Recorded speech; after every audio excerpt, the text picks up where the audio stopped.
जय हिंद साथियों, नमस्कार। आज मेरे साथ हैं अनुराग गुर्जर, जो आंधी तहसील जयपुर के निवासी हैं। पहले ये जमवार रामगढ़ तहसील में आते थे। अनुराग गुर्जर बहुत ही प्रतिभा के धनी है। क्यों है? क्योंकि ये हमारे फैमिली बैच ऑफलाइन के स्टूडेंट थे मई 2023 के, और हाल ही में इनका जो है राजस्थान पुलिस के अंदर उदयपुर जिले से चयन हुआ है। ये एकमात्र ऐसा स्टूडेंट रहा है जो सबसे ज्यादा परेशान करता था मेरे को। आखिर क्यों करता था, इसके बारे में अनुराग बताएगा। तो सबसे पहले जो है अनुराग को बहुत बहुत शुभकामनाएं, इनके परिवार को शुभकामनाएं कि अनुराग जो है लगातार मेहनत कर रहा था। इसका पिछली बार भी बहुत अच्छे अंक आने के बावजूद, क्योंकि ऑफलाइन के अंदर जो क्लासेस के बाद जो टेस्ट होते थे उसमें हमेशा इसकी पहली रैंक आती थी या दूसरी आ जाती थी। लगभग ये ऑल ओवर जो है टॉप रहता था। और जो इसने पिछली भर्ती में जो एग्जाम दिया था उसमें भी बहुत ज्यादा नंबर थे। हम जानेंगे कितने नंबर थे, फिर भी फाइनल नहीं हुआ। और शायद ये इतना रोया होगा वो मैं जानता हूं, लेकिन इसे कहा था कि नेक्स्ट टाइम तेरा होगा। उसके बाद भी इसने जो है मेहनत नहीं छोड़ी, और इस बार उदयपुर से भी अच्छे नंबरों के साथ इसका चयन हुआ है। तो अनुराग बताएं, आपके पिछली भर्ती में कितने नंबर थे? मेरे सर 87 नंबर थे सर। कहाँ से पेपर दिया था? राजसमंद से सर। राजसमंद से दिए थे, और 89 कट ऑफ गई थी। 89 कट ऑफ गई थी, लेकिन आपका चयन नहीं हुआ। क्योंकि अब आपको लगेगा 87 नंबर सर मामूली से नंबर है, पिछली बार वाला पेपर नहीं देखा होगा देवी और सजनों आप लोगों ने। हाँ, वो कंप्यूटर पर हुआ था क्या? हाँ, घबरा गए थे, आधों को तो चलाना ही नहीं आ रहा था, और इतना हार्ड पेपर था जिसमें से मतलब नींदें उड़ गई थी। तो वो नंबर बहुत ज्यादा थे। और इस बार आपके कितने नंबर है? इस बार मेरे 128 नंबर है सर। 128 नंबर। अब देख लीजिए कि पिछली बार 87 और एक बार 128 नंबर। क्या आपका जब पिछली बार एग्जाम में आप रहे तो आपका मन क्या कर रहा था? पढ़ाई छोड़ दूं या दोबारा उठूं और दोबारा इस जंग में लड़ूं? नहीं सर, मेरा पिछली बार मन कर रहा था कि मैं वापस पढ़ाई करूंगा, मैं वापस से एग्जाम को क्लियर करूंगा और मैं वापस शुरू से तैयारी करूंगा सर। अच्छा, तो आप बताओ, जब आप मतलब कि यहाँ आए तो आपको कैसे विश्वास हुआ कि मैं नौकरी लग जाऊंगा? क्योंकि अरे एक जो ग्रामीण परिवेश से जो विद्यार्थी आता है जयपुर शहर में, तो यहाँ पर बहुत कुछ होता है कि हाँ यार पढ़ाई करें या नहीं करें। कुछ आने के बाद में कोई सिटी पार्क की ओर चला जाएगा, कोई सिनेमा हॉल की तरफ चला जाएगा। और ऑफलाइन में मैं हमेशा कहता भी आया हूँ कि जो पढ़ सकता है वो आए। बाकी देखो भीड़ बहुत है, नहीं सुधारा जा सकता इस देश को या इस देश में रहने वाले लोगों को, सभी को हम नहीं बदल सकते। क्योंकि जैसे हमको कहा जाता है ना कि तंबाकू खाने से कैंसर होता है, ये बात पूरी जनहित में जारी है। शराब पीना स्वास्थ्य के लिए हानिकारक है, फिर भी वो लोग करेंगे।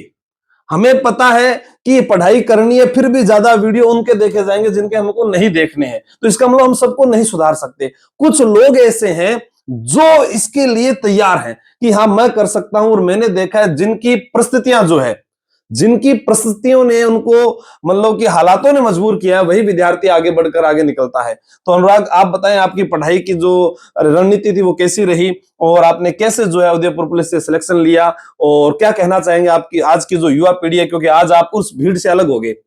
पहले आप में एक, जब मैंने देखा कि एक मानसिक तनाव होता था, रिजल्ट कब आएगा, तब आप मेरे को 10 फोन करते थे। कट ऑफ कितनी जाएगी 10 फोन करते थे, मेरा हो जाएगा 10 फोन करते थे। आज आने से पहले भी आपने 2 दिन से 10 फोन कर दिए हैं। ये आखिर चक्कर क्या है कि मेरे को इतने फोन क्यों किए जाते हैं? सर मैं जैसे शुरू में 2023 में फर्स्ट सीईटी थी, तो वहां पर मैं यहाँ पर गुजर की थड़ी रहने आया था। तो उसी टाइम आपने नई कोचिंग स्टार्ट की थी आर्यभट्ट। तो वहां पर जैसे फर्स्ट बैच फैमिली बैच बना था आपका। तो मेरा सर शुरू में तो ऑफलाइन करने का कोई वो नहीं था, मैं ऐसे सोच रहा था कि ऑनलाइन ही लूंगा और मैं अपनी पढ़ाई को कंटिन्यू रखूंगा। जैसे ही मैं आपके पास, मेरा एक छोटा भाई था, तो वो आपकी फैमिली बैच में था। तो मैं उसके साथ साथ चला गया कि एक बार देख कर तो आते हैं कैसे क्या बैच है, क्या हुआ है। तो आपने जो वहां पर बताया कि जो टेस्ट सीरीज वगैरह सारी चीजें, जो पढ़ाई का रूटीन, और जो फैमिली बैच है वहां पर हमारी जैसे सारी सब्जेक्ट होगी, सारी सब्जेक्ट पढ़ाई जाएगी, राजस्थान जिसमें राजस्थान पुलिस पटवारी वगैरह सभी चीज होगी। तो वहां पर मैंने बैच ज्वाइन किया, और फिर जैसे आप पढ़ाते थे तो फिर मेरे को जैसे थोड़ा थोड़ा वहां से पढ़ाई में इंटरेस्ट होना, जैसे भाई हम कर सकते हैं। या फिर राजस्थान जी की, जैसे मेरे शुरू में कमजोर हिस्ट्री और कल्चर मेरी कमजोर थी सर। तो मैंने आपसे हिस्ट्री और कल्चर पढ़ी, तो मेरा वहां से सर मेरा सबसे तो कल्चर और हिस्ट्री दोनों, जैसे मॉडर्न हिस्ट्री वो सारी मतलब बढ़िया हो गई सर। इसका मतलब मैं अच्छा पढ़ा लेता हूँ। हाँ सही बता, सही बता दी सर। तारीफ मत कर यार, सच बता दे यार, मौत से बहुत लोग जले हैं। अभी 1 2 3 4 बता। 5 दूनी 9। बताओ मेरा। अभी तो पूरे सारे के सारे तो अभी तक याद है सर। अभी तो 5-6 महीने होगी पढ़ाई छोड़ी हुई है। तब भी याद रहता हूँ मैं तेरे को बुढ़ापे तक याद आऊंगा, ध्यान रखना। अभी याद है मेरे को। जो पढ़ कर गया है ना ऑफलाइन, उन सबको बुढ़ापे तक याद आऊंगा। वो अपने पोतों को कहानियां नहीं सुनाएंगे तब तक फिर पढ़ाने का मजा ही क्या है। एक ही बात अभी याद है सर, सांगा है तो गंगा। अभी तक याद है सर सारी। चलो बताओ फिर आगे, फिर कैसे मन किया भाई पढ़ूं करूं और आगे बढ़ूं? आगे सर फिर वो हमने फैमिली बैच कंप्लीट किया। तो फिर सर हमारी फिर 2024 में हमारा एग्जाम था पुलिस का। तो उसमें सर अब सभी को पता है सर मैथ सब्जेक्ट नहीं था सर। नहीं था, फिर जोड़ा वो गया। लास्ट में सर जैसे हमको एक दिन पहले ही पता लगा कि मैथ भी आ रही है, तो उसकी वजह से हमारा सर पूरा पेपर खराब चला गया। फिर नहीं ऐसे तो नहीं, आपके जो टेस्ट हुआ करते थे उसमें मैं मैथ के परसेंट डालता था। हाँ सर। हाँ, आप ऐसे एक दिन पहले का नहीं बोल सकते थे, धोखा मत करो आप मेरे साथ। अगर मैं सही बात बताऊं तो आपने तो जब हमने 2000 बैच ज्वाइन किया था 2020 में, जब से ही आपने बोला था कि इस बार थोड़ा सा चेंज है, इस बार शुरू में मैथ आएगी। बिल्कुल। लेकिन हमारा वही था ना कि हर एक विद्यार्थी मानता नहीं था। मेरी मजबूरी यही है कि मेरी बात तो कहीं मानने को नहीं, सोचा कि मुझे तो मार्क्स मिल गया। नहीं जैसे 2018 से वो सर सब्जेक्ट मैथ आ ही नहीं रही थी, 2000 लास्ट 13 वाले उसमें आई थी। सही है। आपने मुझे बताया कि एक साल से बोल रहे थे आप कि मैथ आएगी। और जब आपने ऑनलाइन टेस्ट में आपके देने आया था, मैंने सर 10 टेस्ट दिए थे, तो आपने वहां पर मैथ के क्वेश्चन डाले थे। बिल्कुल। और उसमें लड़कों ने विरोध करके बोला कि रीजनिंग डालो।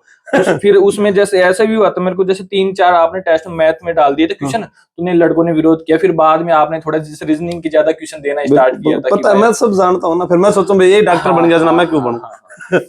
लेकिन फिर भी सर हमने वो मैथ उस टाइम थोड़ा सा कम ही पढ़ा था। और फिर बाद में थोड़ा मैथ वहां पर लेवल भी अच्छा था आया था उसमें, तो उसकी वजह से सारा एक तो वो फिर माइंड सेट भी ऐसा हो जाता है ना, उसकी वजह से पूरा फिर सारा। फिर भी मेरे सर 87 नंबर थे, लास्ट में मैं 1-2 नंबर से रहा था उसमें। फिर सर उसमें उस दिन तो बहुत ज्यादा रोया सर। अब सब घर वाले खुश हैं? हाँ सर, अब सर सब खुश है सर। वो अब मैं जैसे आपसे मिलने आया हूँ, सभी ऐसे बोल रहे हैं कि यहाँ पर भी याद है, यहाँ पर भी याद है। कब तक तो यहाँ से सर से ही मिलेगा। नहीं सबके पास जाना चाहिए। मैं तो ये कहता हूँ परिवार के सब लोगों के पास जाओ। 30 तारीख को मेरा मेडिकल अभी हुआ था, तो मैं 31 को ही आया हूँ यहाँ पर। जीवन में जिसने भी प्रत्यक्ष या अप्रत्यक्ष रूप से सहयोग किया ना, आप उनसे मिलो। क्या होता है कि किसी की सफलता में किसी एक व्यक्ति का श्रेय कभी नहीं हो सकता है। मम्मी पापा का, परिवार का, अन्य अध्यापकों। ऑनलाइन के अंदर तो सभी अध्यापकों का रहता है। अभी कोई ऑनलाइन के अंदर ये कहता है कि मैंने देखो ये मेरे से पढ़ा, ये मेरे से पढ़ा। जहां तक मेरा मानना है कि ऑनलाइन जो बच्चा है वो सभी टीचर्स को एक बार देखता है, चाहे उसका एक टॉपिक देखे, चाहे उसकी एक लाइन सुने, उनका सबका सहयोग रहता है। हाँ, ऑफलाइन में जो विद्यार्थी पढ़ता है उसको ये पता है कि हाँ यार मैंने यहाँ से स्टीक रणनीति से तैयारी की थी, तो वो ऐसा मैं सोच लूं यार तो ऑफलाइन तो अनुराग किसी और के पास कैसे चला गया, मेरे को कल को जलन हो जाए, ईर्ष्या हो जाए, पर मेरे को नहीं होती है, क्या करूं रे। तो आपका सही मन ही ऐसा है। तो मेरे को बस एक बात ये पूछना, मेरे को फोन क्यों करता है तू बार बार, क्या बात है? अरे सर थोड़ा सा मेरे को शुरू से ही मेरा क्या है सर, दिमाग में थोड़ा सा ज्यादा ही वो रहता है, मैं से थोड़ा सा घबरा जाता हूँ। घबरा जाता है। और जैसे हमेशा रहता है कि होगा नहीं होगा, एक बार सर से बात कर लूं, ऐसा हो जाता है। जैसे आप जैसे बोल देता हूँ ना हो जाएगा, तो बस फिर मैं ऐसे सोच देता हूँ तो वही जाएगा। मैं एक बात जो भी कोई विद्यार्थी पूछता है उसको ये कहता हूँ हो जाएगा। आज तक किसी को नेगेटिव बात तो कही नहीं है। पेपर देकर आया मैं सर, तो मैंने आपको सबसे पहले मैंने आपको बताया, मैंने अब तो मैं यहाँ पर बोल रहा हूँ लाइव, तो मैंने किसी को भी नहीं बताया मेरे इतने नंबर आ रहे हैं। मैंने सभी को बताया थे मेरे 115 नंबर आ रहे हैं, मेरे 110-15 और कम ही नंबर है, देख लो तुम तुम्हारे हिसाब से। मैंने आपको बताया सर मेरे उस टाइम 128 नंबर है। तो आपने ऐसे बोला कि तू बस ओनली फॉर फिजिकल पर ध्यान दे, तेरा जैसे 1 महीने में शायद हो जाएगा, और 1 से 1.5 महीने में फिजिकल टाइम मिलता है। बिल्कुल।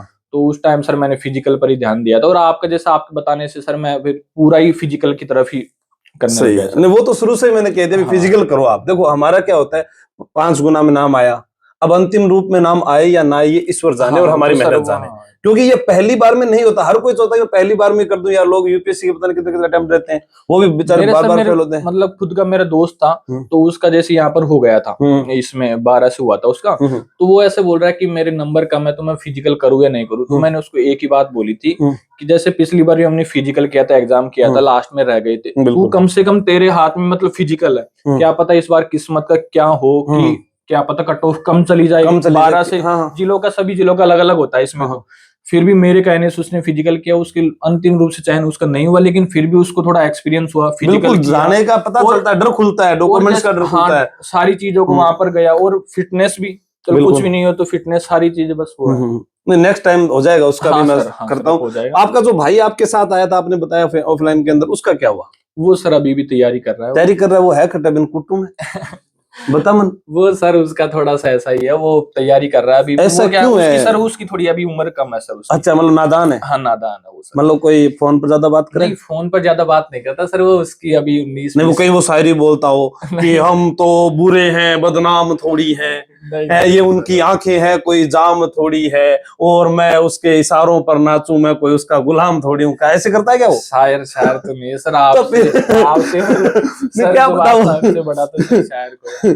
मैं क्या पता, वो ऐसे मतलब घर पे ऐसा माहौल बना रखा कि मैं आपका कोई उस गुलाम टाइम थोड़ी क्या हूँ। सर, वो जैसे ऑफलाइन बैच था ना, उस टाइम उसकी उम्र थी 16-17 साल थी। अच्छा, फिर कोई तो बात जब नहीं। तो वो उस टाइम तो ऐसे ही था कि कर ले, अभी तो उम्र ही नहीं हुई हमारी। सही है। मैं भी शुरू में ऐसे ऐसे बोलता था कि अभी उम्र ही एक नहीं हुई। एक चीज याद है कि हमारा जो ऑफलाइन बैच होता था उसमें गुजर विद्यार्थी बहुत ज्यादा आते थे, गुजर थे सर। तो वो सारे मेरे पास ही क्यों आते थे?